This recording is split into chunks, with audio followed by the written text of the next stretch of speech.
IAAF World Athletics Championships, our podcast Inside Lane with myself, Mike Finch, and Dr. Ross Tucker, the athletics analyst, according to the Guardian newspaper.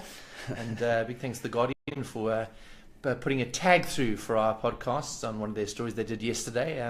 The story, of course, that's been doing the rounds is, in fact, it was on the front page of the newspapers here in South Africa today, was Wade van Niekerk's reaction to the conspiracy theory around Isaac Makwala. And if you haven't heard about that, obviously that's been doing the rounds this week. Michael Johnson, the great 400-meter runner, suggesting that the IAAF's reluctance to let Makwala race in the 200 and the 400 meters, particularly the 400 meters, was about giving Wade van Niekerk the best chance of getting a double gold. We've already rubbished that idea. We've decided that Michael Johnson's tweets yesterday were pretty... in fact, not yesterday, I think it was actually on Tuesday and Wednesday, he tweeted the idea that there was some kind of conspiracy theory. Has really been not his best work. I think he was a better runner than he is a social commentator, but we'll go with that. But anyway, I'm not going to focus too much on that today. It has been one of the big stories of the World Championships. On Monday, Ross and I will be taking you through a sort of a highlight of the entire World Championships. So let us know what you think about, what has been the highlights. What have been the controversies? What have been the lessons you've learned from these championships? We'd love to know what you feel, and we'll sort of take a bit of a stab at it on Monday as well to give an idea of what the future of athletics lies and how it lies in the next couple of years. But for now, let's look at the highlights of last night. So the big news is it's a bit like dog bites man, because we're going to say this, and if you didn't watch last night, you're going to be surprised. A Kenyan didn't win the women's steeplechase. And that is a story in itself, Ross. Yes. Though the women's steeplechase, being as new as it is, often has been won by, well, it's been Jebet, who is Kenyan, running for Bahrain and so forth. And there was a Russian winner at one point, I think, when it first debuted, because it was only in 2008 in the Olympic Games that women were first able to do the steeplechase. So we said yesterday it's an event that's now leaving puberty and it's into adolescence, and that's when interesting things happen. And last night was absolutely nuts. I've never seen someone do what Chep Coach did. If you didn't see it, you need to find it. She was the favourite. Beatrice Chep Coach was the favourite. It was difficult to find a favourite out of the four Kenyan-born athletes, none of whom won it. So they were the four that everyone's thinking, okay, they're going to be very difficult to beat at these world champs. But by virtue of winning a race where all four of them were competing a few weeks back in Paris, Chepkoech would have been the favourite. But within 400 meters of the start, she made life difficult because she ran straight past the water jump. Everyone veered left, and Chepkoech. And I watched it again, and there was a bit of jostling going on, and I don't know whether she was just in the moment so much with the jostling and so forth that she just went straight. And she snaps out of it only when she's literally next to the other runners splashing about in the swimming pool. So she does a double take almost, turns around on a sixpence type thing, goes back around and jumps. She must have lost 7-8 seconds. Now she's panicking, but she's catching up. And then on the third hurdle after that, she falls. So it's like a cartoon of everything going wrong that could go wrong. But and I guess at that level, once you have to put in that sort of surge just to get back into the race, it takes a lot out of you. And in fact, that's the difference maybe from her potentially have won the race versus finishing down the field. Yeah, because the pace wasn't slow. At that point, the two Bahraini athletes had gone to the front, and perhaps realizing what had happened, Jebet then pushes it on. And they did 3:02 for the first kilometre, I think it was. And so she was working hard to catch up on a fast pace. How much does that cost her? I mean, she's run 10 seconds faster than everyone else within the first 4 minutes of the race. That's costly. So certainly she ended up fourth. Yeah. You got to think she's a medalist. Yeah. Without that. Yeah. But meanwhile up front, nothing's going to script either. It was completely bananas. What are you talking? Crazy. I'm actually just going to adjust the camera. If you're watching us live on Facebook Live, you'll notice that Ross's head has been cut off, so we're just going to adjust that. Just go through that last room while I adjust the picture for us. So Jebet does all the work, which is exactly what she's done in 2016. And in 2016 it came off her because she would go to the front, she'd make the pace harder than anyone else could follow, and that would win her gold medals and set world records eventually, even after the Olympics.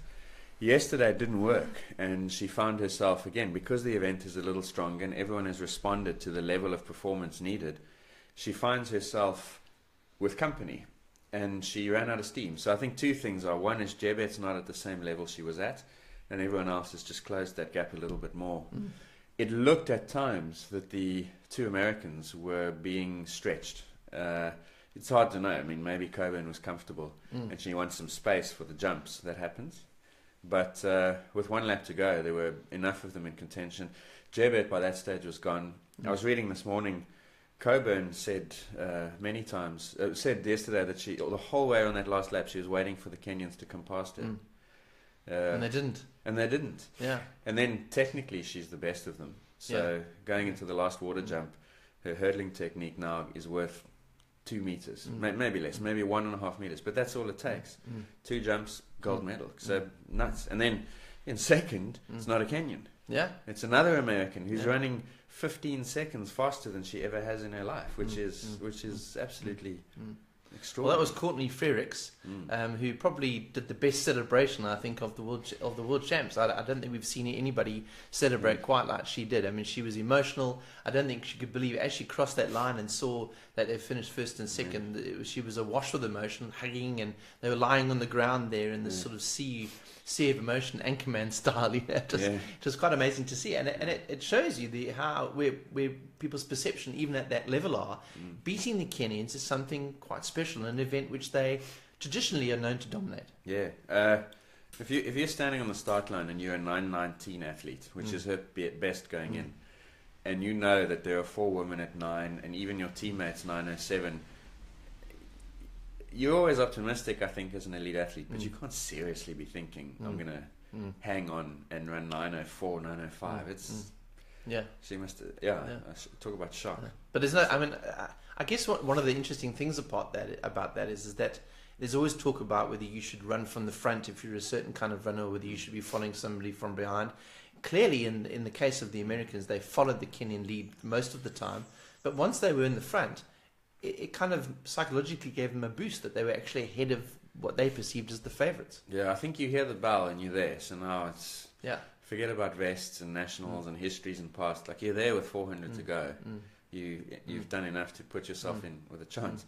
But that race was always going to go the way that it did, with one of those 4 being aggressive, and it was Jebet, and it was always going to go with Coburn hanging on for as long as possible and perhaps picking up the pieces from athletes falling off. That's how I think most people thought Coburn might medal, but no one would have, well, not no one, but very few would have said she's winning it. Yeah. And like, if you'd said 1-2 for America, no way. Yeah. That was crazy. And plus then all the plot twists. Now you've got athletes missing water jumps and falling. It was crazy. Yeah. So I'm sure you could YouTube that, or find it somewhere on some of the platforms available, because it is worth watching again, and it's definitely one of the more interesting events you've seen. And we predicted it yesterday. It was an open event because it's relatively new. The times are always relatively fast based on world best. I think it was the 7th fastest ever time in the steeplechase, something like that, which sounds amazing. But when you think about how young the event is, it's still good, but it's not the same level as maybe a men's 3,000 steeplechase. Yeah, absolutely. Second event, second final was the women's 200 meters. Obviously, the talk was about Shanae Miller-Uibo, who in the 400 meters, if most of you watched that, you'll see her pulling up in the last 30 meters with a clear lead. There was always going to be a question mark. She was up against Daphne Schippers, the Dutch athlete, the defending world champion.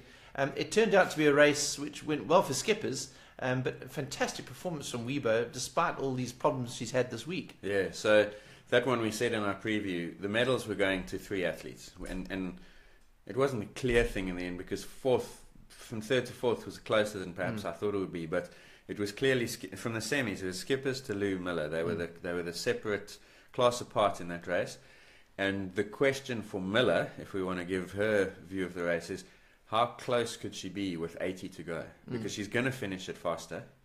But unfortunately for her, so why is she going to finish it faster compared to Schippers and to Lou? Yeah, so 200 meters is not it's a flat out sprint, but it's not, because you're going to have declining speed in the last 50 meters. Everyone is slowing down, because nobody speeds up. No one's speeding up in the last 50 meters. It's a test of fatigue tolerance, basically. And because you are competing at such a high intensity, and it's for biochemical reasons, what's happening in the muscles is that they're generating energy, but a byproduct of that energy production is all sorts of metabolic metabolites, is what they're called: hydrogen ions, phosphates, calcium, and those are causing you to basically lose power and lose force in the muscles. And that's why, so much like a sort of obviously less than the 400 meters. But the same doesn't happen in the 100 because it's too short. Is that right? They also slow down from 60 meters onwards. Okay. For the same reason. Yes, for the same reason, is that the muscle is just unable to, the factories inside the muscle are just unable to produce the energy at the rate required, and so you see that decline. So the shape is the same in all these events. You do your fastest running obviously you're starting out the blocks, so you're going to be slower. Your fastest running comes in the second quarter. So it's in the third quarter, around that bend into the home straight, and then you're fighting against slowing down. The 400-meter runner has the machinery, the muscle factory, to resist that fatigue a little bit better. They're more conditioned for that. So they tend to start slower and finish stronger. And so you see a more even strategy, whereas the 100-meter athletes, and you saw that last night. The problem so you're saying that Millie Weber, even though she was, when we were watching on TV, she's catching Daphne Schippers and Toulouse quite incredibly in the last 30 meters.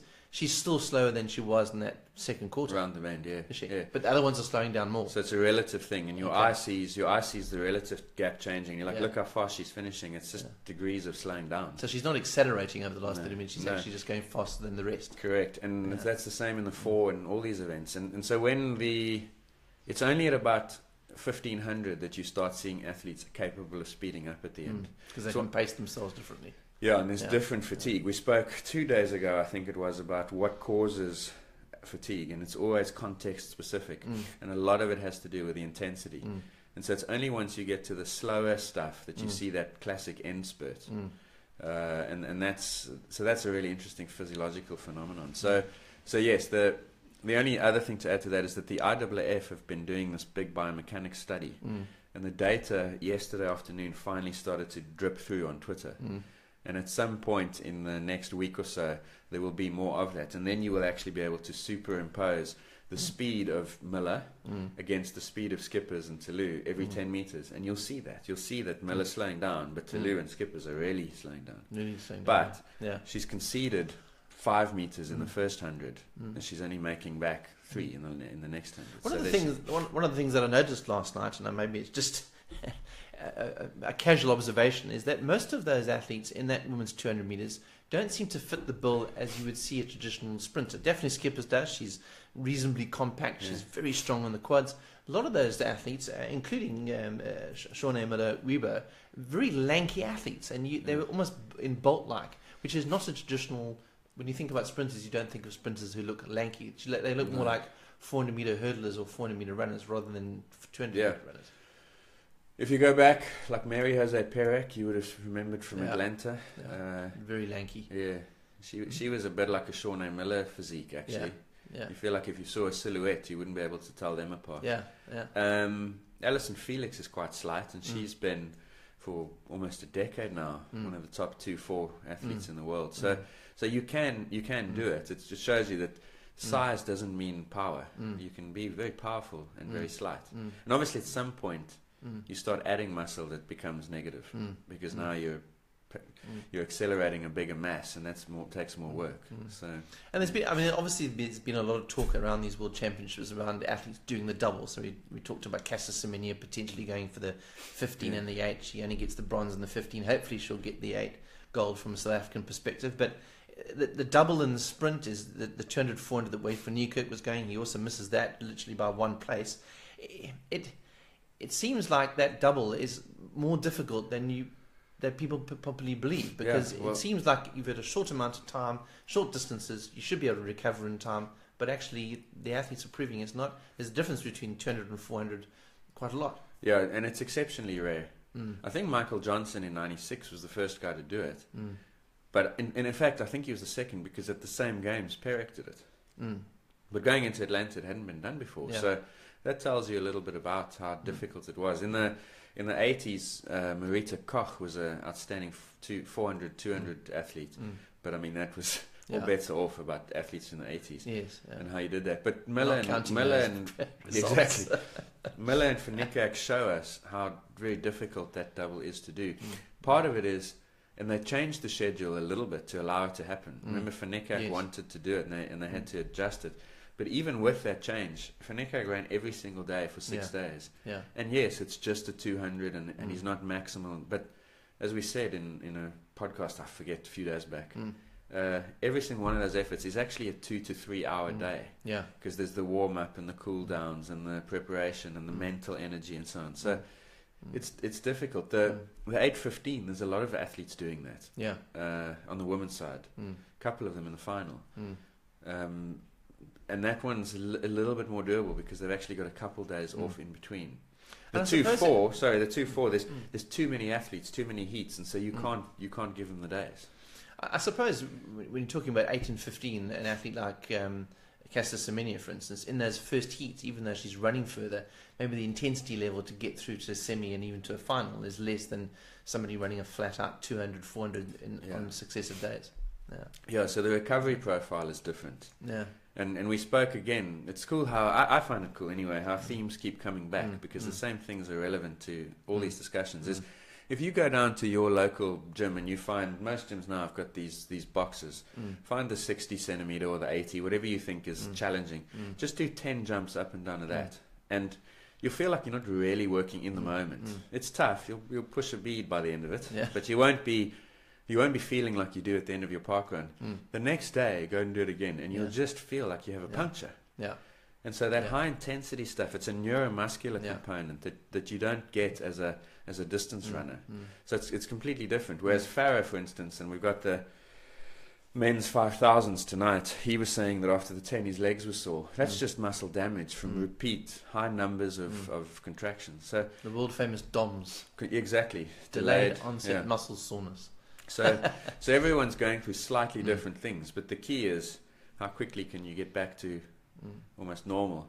And those 2-4 guys, they don't, because it's just too much going on. I guess I suppose there's a lesson for the average runners out there, the guys doing the park runs and the 10Ks, is it shows you when you're doing interval work, how much you have to make sure that you've always got a day of recovery before and a day of recovery afterwards. And I think even at that sort of level, I know for myself, I go and do some intervals around a track, and the next day you do feel dead, but you don't really understand why. But the effect of high intensity exercise is good, and in fact it makes you train. You can train hard and be faster, but you've got to remember that the effect of that, even though it's a shorter time, will actually lead to a much lower rate of recovery. Exactly. Exactly. Just talk a little bit about scheduling. I know we talked a little bit about the sport itself throughout these World Championships and where the sport goes from here. Everybody talking about the athletics being a bit of a bit good description was it was a tentpole business because of Usain Bolt. Now Usain Bolt is leaving the sport. He's going to be involved in the 4x1 tonight. But then that's the end. That's the end of the Bolt era. What next? What is involved in athletics? And one of the things that we were talking about before the podcast is I was talking about the fact that last night we had 2 finals on track. It feels like it's very spread out for me. It feels like there's and then in between there's medal ceremonies. We saw things last night where literally in the first lap of the women's 3,000 meters steeplechase we had some hammer throw going on. There's something that I think, and this is just purely from a viewer's perspective, somebody needs to think about what the TV broadcast looks like to the outside world. And for me, 2 finals in one night doesn't seem enough. You want 4. When you're moving over to the hammer throw, where the interest is probably nowhere near as much as it is in the steeplechase, should you really be doing that as a TV broadcaster? Sure. But particularly on the scheduling side, for me it feels like it's very drawn out, and there aren't enough highlights in the evening for people to really get excited about it, which I think is the challenge around track and field. I suspect, and I mean we've been in track and field meetings live in stadium. It's one of the most enjoyable live experiences because there's always something going on. But on television there's not. There's only one thing going on, and it's the thing they're choosing to show you. So it seems to me sometimes that they don't cater for that audience well enough and think, like, what does this product actually look like on the televisions to people sitting on their couches? Yeah. And so that steeplechase that we just spoke about, completely crazy, some of the most dramatic stuff you'll see. Yeah. We didn't see it live. Yeah. Because we were watching hammer throw. The guy coming 7th was throwing, and then he finishes the throw, And then we get to see 2 replays, and then we wait for the measurement while we watch him put his tracksuit on and sip his water. And meanwhile, the athlete's missed the water jump, she's fallen, and now that's a 9-minute event. Yeah. It drives me nuts. Yeah. That you have to interrupt an event that's 9 minutes long. And it's happened more than once. And it's happened more than once. You miss all the moves. Yeah. And I don't understand. There's so much dead space, basically, between track finals and track events that you could tell the field event story in between them. You don't have to interrupt them. Yeah. And the problem from the field event perspective, because last night we saw a top long jump competition, one of the best long jump field event competitions you'll ever see. 5 centimeters separating first to fourth. And like right down to controversy on the second to last jump. Big stories, right? The problem with the way field events are covered is that you're cutting back and forth. So you're trying to tell a story like this, Yeah. Imagine you're a director and you're trying to splice photographs in this order to tell a movie. It's impossible. Yeah. So the TV coverage doesn't do justice to either the track or the field the way they do it. I wish that they would have a meeting of, not us, but there are lots of people who share this, I'm sure, who could say, this is how you tell the story of a long jump. This is how you tell the story of a steeplechase. Because they don't tell it right. You just have to get hold of the guys that do NFL football. Yeah, exactly. Which is the most amazing television broadcast of a sport that if you just break it down, it would be fairly boring to watch, but they manage to build in and keep you excited about it all the time because they're talking about the tactics. And I agree, and I think that is the challenge for athletics. Let us know what you think. If you think that we're wrong and that that the schedule is just as it should be, let us know. We think that there should be some changes to that and bring in some experts who can really talk about the excitement of track and field, because it is exciting. Once you understand it, once you understand what's happening in steeplechase, you can watch it with a great deal of enthusiasm. Let's just talk briefly about that long jump. Some controversy around the number on the back of the athlete. I mean, this is bizarre in many ways, isn't it? Yeah. So Spanovich is the second to last person to jump yesterday evening, and she puts out a big jump. The gold medal at that point was held by Brittany Reese at 7:02. And from the TV, and yes, it's difficult to judge. I don't always trust those little lines they put on, which is a good thing they do, by the way. Yeah, it's great. At least you got some frame of reference. Yeah. But I'm not always sure it's exact. And when you've got margins of 2 centimeters between gold and silver, and then 3 to bronze and 1 more to, it's Anyway, it looks like a big jump. And then the result comes out and it's 691, and you're thinking like, surely the markers are not that bad on television. But the slow motion replay, and there's a photograph doing the rounds on Twitter, shows that as Spanovich lands, obviously she's leaning back a little bit, the number on her back is flapping loose and seems to scrape the sand. Now, they measure it from the board, the takeoff point, to the furthest point closest to that in the pit. And so if that's cost her 10 centimeters, that's silver. If it's cost her 11 centimeters, that's gold. And so it's difficult to know. I'm guessing how much does that cost her. But certainly it looks like a medal. She's not happy. I saw she's tweeted afterwards. She tweets injustice. It's in Serbian, so I ran it through my nifty Google translator. I don't know how accurate this is. It says injustice in Serbia, gold is mine now and always, or something like that. So she's not happy about it. But yeah, I guess the IAAF will say, well, you got to make sure your numbers on right. I mean, that's exactly what they say. The chances of that happening are obviously very slim, but she should have had that number pinned down at the back, and in an event like that, there's always a chance that something weird like that can happen. Exactly. So you've got to make sure that nothing loose. And we've seen, crazy example. Blessing Okagbara is a Nigerian long jumper. She was in the final last night. I forget which diamond league it is. While she's in the air, her hairpiece falls off. And so they measure that. Because it lands first. Yeah, it lands furthest back. So that made it that put track and field on the news in the United States for the wrong reasons. But that's an example. Like you are responsible for it, but because it's a part of the official outfit, basically, that it's a compulsory number. I don't understand why you need it at the back. I mean, well, this is athletics, so there's a lot of rules that don't make sense. Why do you even need the number at the back? That's true. It's. I suppose so that people can see you in the crowd and they can see who it is. That's also a good thing. You can see who's jumping. I mean, you can't read it anyway. Yeah, maybe. And the cameras aren't going to show you preparing for jump from behind. Yeah. Well, they do. Sometimes. Famous photograph for that. Yes. Train of thought. Anyway, I mean, they're putting up the names, and it's the stadium announcer. It's just anyway. So I feel for her. If that cost her a medal, And she needed 1 centimeter extra to win a medal. Yeah. She needed 4 centimeters extra to get a silver medal. So, and as you say, the TV angle isn't conclusive at all, because the actual TV camera is not exactly perpendicular to the way that she lands. Exactly. So when you look at it like that, it looks like she's literally she's hit a number, but there's no evidence to suggest that that number's anywhere before when she actually has landed. So exactly. Yeah.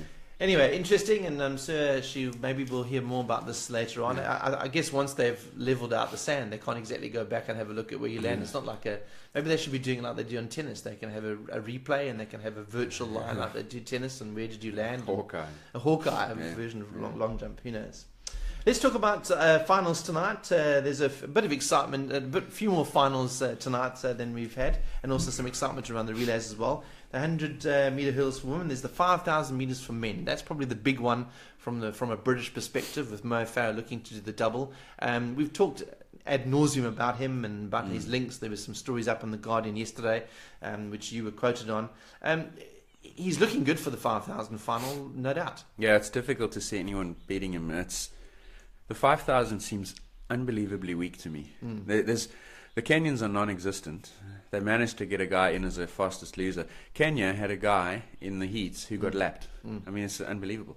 He must have been sick. I mean, maybe he had this virus that's been going around or something. But then I looked him up, and he's only a 13-16 guy. And the South African record's 13-11. Yeah. So you're telling me that Kenya cannot find anyone in that country who's faster than our record? Conspiracy theorists are working overtime. It's crazy. So the 5,000 to me, and to some extent the 10, less so. There's a real vacuum of ability in those events, and I think it's the result of the marathon growing in wealth over the last decade or so. And I think most of the top talent, it used to be that you would run the track when you finished school and you're 18, 19, and by the time you're 27, 28, then you lost your speed a little bit, you go to the marathon. And even one generation ago, that's how it went. Kenenisa Bekele stayed on track until he's done, and then they go.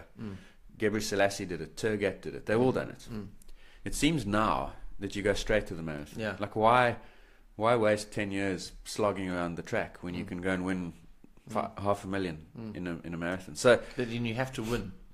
You have to win. So it's all eggs in one basket, but it's a big basket. Yeah, it's a big basket, and there's 2 big opportunities a year. You run a couple half marathons. There's just more money on the roads, and so the result of that is that the best Kenyan and Ethiopians are no longer on the track. And so it's much more difficult for me now to be excited about the 5 than it used to be. I'm going to watch tonight, and I think Farah's going to win it easy. The Ethiopians will throw what they've got at him.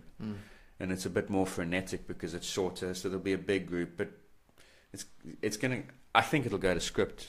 Although then again, not much that these world champs has. So maybe I should say that, because then it won't go to script and it'll be more exciting.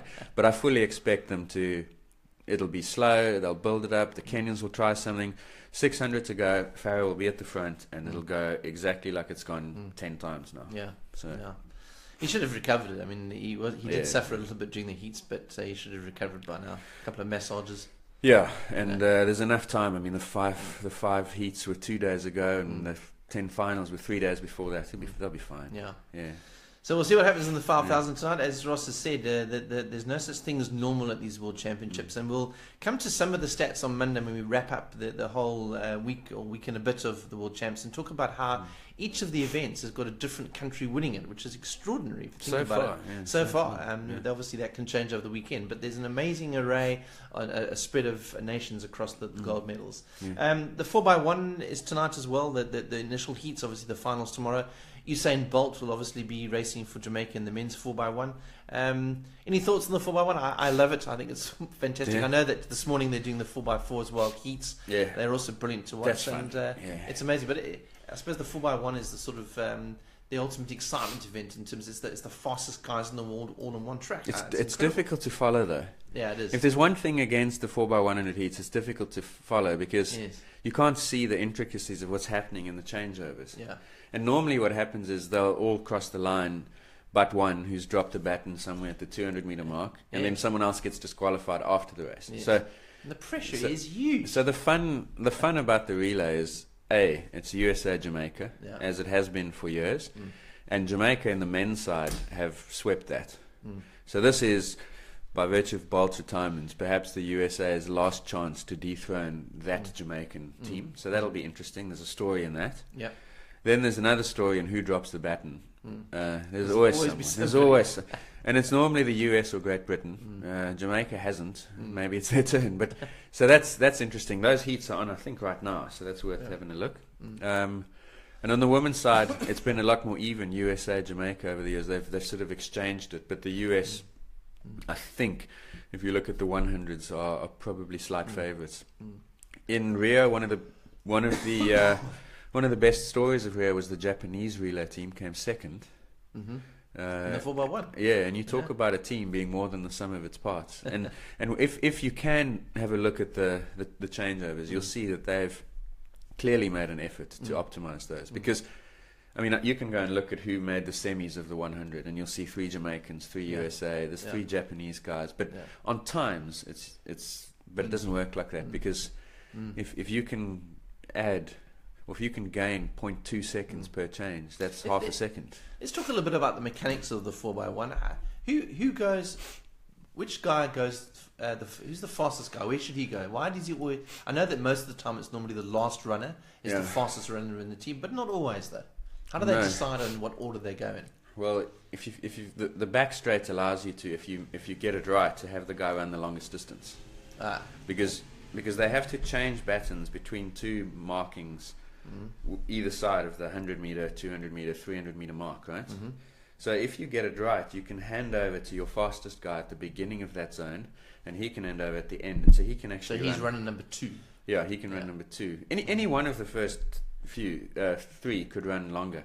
The last guy is running pretty close to 100, unless he takes that baton right at the start of his changeover zone. He might run a little bit of the bend. So where the changeover zone is, so this changeover zone, at the end of that changeover zone, has 100 meters between that and the finish of the race in the 100, and then in between. No, the middle of the changeover zone is 100 meters to the finish line, and to the middle of the previous changeover, previous. Right. So that's why you can, if you get the timing right, and teams, this is why they get disqualified, is they mess that up. Yeah.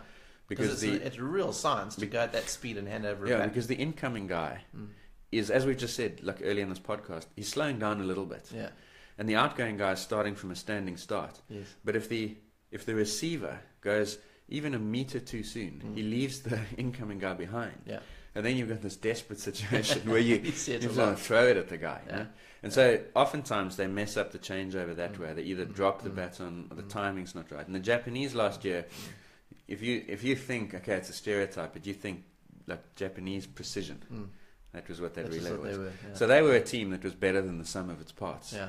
Yeah. The USA and Jamaica are always pretty much either equal to or slightly worse. And so I always feel sorry for the there's always the one guy in those big teams that's not the big name. And I can't think of an instance now particularly, but I know that I've seen this in the past where the mistake is made by the bloke who's just in the team just for the relay, and he's got these superstars with him, and he's the guy that messes it up and ruins it for everybody. I mean, I can't imagine what it's like back in the change room if you're the guy that ends up dropping the baton. You wouldn't want to be the guy. I don't know what Jamaica will do. When Jamaica broke the world records and won most of their goals, they had a Safa Powell running the final leg. Not Bolt. They used to put Bolt around the bend because he was a good 200-meter guy. So he had a good... Because that's another aspect to consider. Some people are good on the straight, but they can't translate it into bend run, whereas Bolt was good at it. So you need an explosive starter. So in the woman, for instance, Tiana Bartoletta, who's a long jumper, normally starts off for the US because she's just explosive, and they reckon she's the quickest. For the Jamaicans, the guy who won the 110 hurdles is in that team, so he may be their starter. But you wouldn't want to be the guy with Bolt standing in the with the home straight in his last ever run, who botches it on the one before, so that it never gets to him. Like, man, you'll be unpopular. Yeah, absolutely, to the whole crowd. Exactly. So we're watching the heats of that tonight, and then of course tomorrow the final day, and on Monday we'll be doing a wrap up of the entire week. Just a couple of questions have come through, Ross. This is a cracking question, and I left it to the end so that I could think about it in between. Adam Price has asked, to which single event athlete do you think decathletes are most physiologically similar? So the decathlon ends tonight, 1,500 meters, which they all hate. Right. Yeah. But they do 10 events if you don't follow the sport. There's 10 events over 2 days. They do 5 on day 1, 5 on day 2. They've just finished they did a 400 last night. I was just catching up on that this morning. You need to actually to understand the point system. And then they award points based on performance. So in the high jump, for instance, was watching it yesterday, every 3 centimeters earns you 27, 28 points extra. So you're accumulating points based on performance. Yeah. So Adam, I mean, that's such a good question. So which single event athletes? Off the top of my head, I mean, they're not similar at all to marathon runners because they do shot put and high jump. And so you're not going to... They're not similar at all to 100-meter sprinters because they've got to do 400s and they've got to have some endurance.